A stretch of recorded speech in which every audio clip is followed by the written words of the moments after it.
So this building is probably at least 100 years old. They're gonna gut and renovate the whole thing. The kind of the blueprint plans I saw were just like mind-blowing beautiful. So this place is gonna just a kind of a new attraction and a big destination for people to join us. I'll explain more about a Yonkan, but come see the team. Come check out this old building. This is gonna be the before and after. This is another day in my life. What I do here, this is a small part of my job. Watch your head. So traditional Yonkans, I encourage everybody who ever come to Japan, stay at a traditional Yonkan. And I'm not saying it correctly, it's like Ryokan or Ryokan. It's a Japanese word, it's a little bit difficult. But the beauties of the Japanese Yonkan is the concept is you usually get these tatami style rooms. Sorry, it's really hot. And your meals can be served in the room. The rooms can be contoured to what you want. They put the beds out, they roll them up, they bring the tables, you sit here. It's kind of all-inclusive as far as it's self-sufficient, you don't need to leave. And it's a very traditional way of Japanese hotel stay. And usually you pre-pick your meal and you have to let them know if you need lunch or dinner, and they have your scheduled time. So the Yonkan is very peaceful, everything's planned out, and generally they're in a very beautiful area as far as like scenery and mountain. This hotel, while it's on a busy street in my small town here, the ocean is 1 block away. So there's not actually a super scenic route or like scene. Remember, there's rivers and there's mountains. However, the whole city is beautiful. So Yonkans as well are always known for some kind of scenic view. So like I said, there's not a mountain or river, but there's always a garden. So I just found a garden.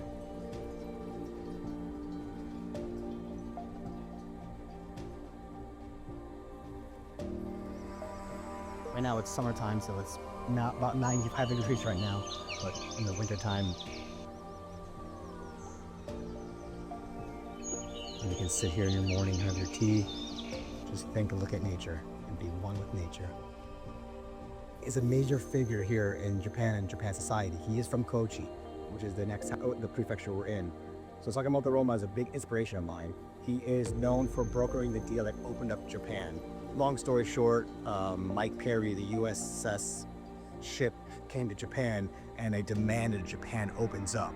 Japan was still in the closed era period where they did not want any business, anybody outside. They didn't want to talk to anybody. But the America was like, no, you're going to open up. Long story short, at that same time, there was a lot of civil wars between the emperors, the shoguns, or the different clans of Japan. But at the same time, this is when, they're running around with samurai swords. Gunpowder was going on in America, and it was advancing. Sakamoto Ryoma was more of a philosopher. He was a great samurai, but he was a great negotiator, a great philosopher, and he wanted peace, and he wanted progression. He wanted Japan to open up. He basically brokered the deal that sums up that he told the Japanese, like, hey, we need to give power back to the emperor, or vice versa. My history is not 100%, but we need to give power back to the Japanese imperial and not to the shoguns who are running it. And we need to open up Japan because we're killing each other, but these Americans are going to come in here and kill all of us, kind of like concept. And somehow he was right, and he brokered the deal between the US and Mike Perry, and he was known for opening up Japan. So Sakamoto Ryoma is a huge fixture, and I'll explain later on what he means to me and what my reincarnation of my life, I kind of embody some of his spiritual aspects. So I'm very, very honored to learn about him. See him everywhere. So I was just talking and someone said, no, you're wrong. I said, what do you mean? They said it's 200 years old, this building. They're about to find out, they think it's 250 years old. That's Japan, man. And this is gonna be another revitalization. So this would give it another 50 to 100 years. So we're standing in a room that's about 250 years old. That's just classic Japan. That's the beauty of it. So we have the old school bathrooms. That's the original. That's the Asian squat, as they call it. If you gotta go, you'll learn. You can do it. When it's time to go, you'll get the Asian squat down. Okay, we're making a lot of progress on cleaning out the hotel here, the Ryokan. Can't say that word. So we found some beautiful preserved antique plates, and you can see some of the detail on these. So I'll show you one of my favorites. This will probably be used in the next hotels. And this will be when you sit down at the new hotel, fast forward 8 months from now, we're gonna be sipping tea from this little teapot. And we're gonna be reminiscing about the original days here. Karaoke with lyrics before the screens, before everything. Unbelievable. This is in museums nowadays. All just flipping through it. The amount of people who went through this, drinking, chain smoking. Like, what song is it? The fish. He's like, play over.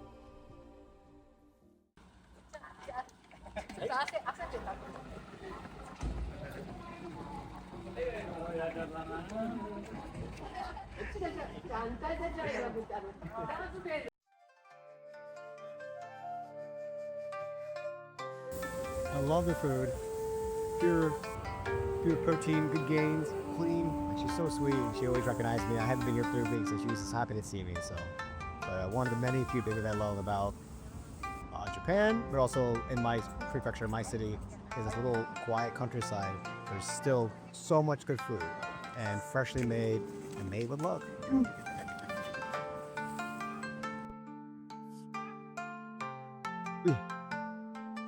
Oh my God. I literally eat 20 of these sticks.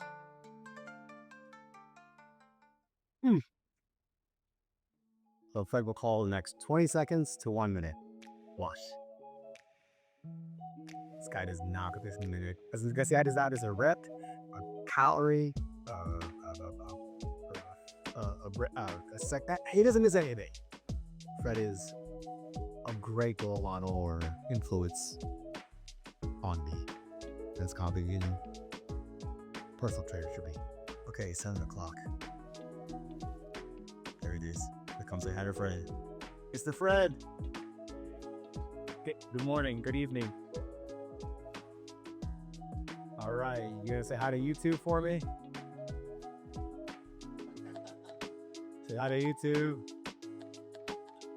All right, that's the big intro. I hyped you up, Fred. Don't worry, I gave the whole story about you. So that's Fred, and see you guys in an hour. Enjoy the workout. All right, Fred, let's do it. Fred is everything. He's a trainer, therapist, a friend. Encourages you to do your best. And on the bad days, when you don't unhappy with yourself, it reminds you. Yeah, not everybody can do it.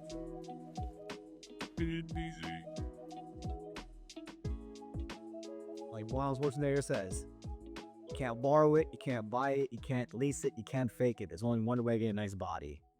You have to work for it.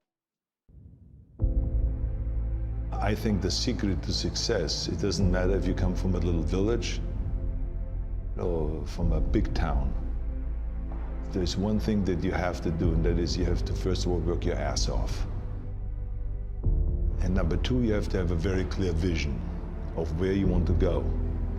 You have to be brave. You have to be tough. You have to discipline to follow through. And it is very important that you don't listen to the naysayers.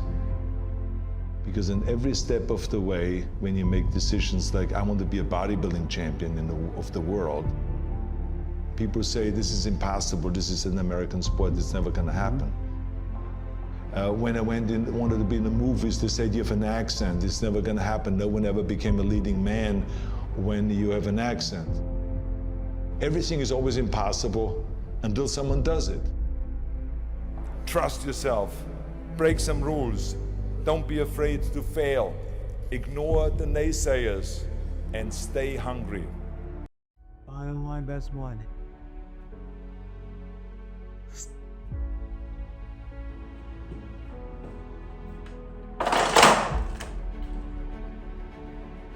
What a flex off! Yeah, money! That's for Ronnie Coleman. Yeah, money! Yeah, money! Lightweight, baby! Yeah, And now we're gonna go home and we're gonna watch my new episode of my new show, Debito de Show, David's Show. And that's another day in my life. So I feel that's why I'm sharing with you all, that I'm honored and I'm here to share and inspire, and for those who inspired me. So if you have a bad day, you can count on me. Remember, is it day one or is it one day? Let's get it.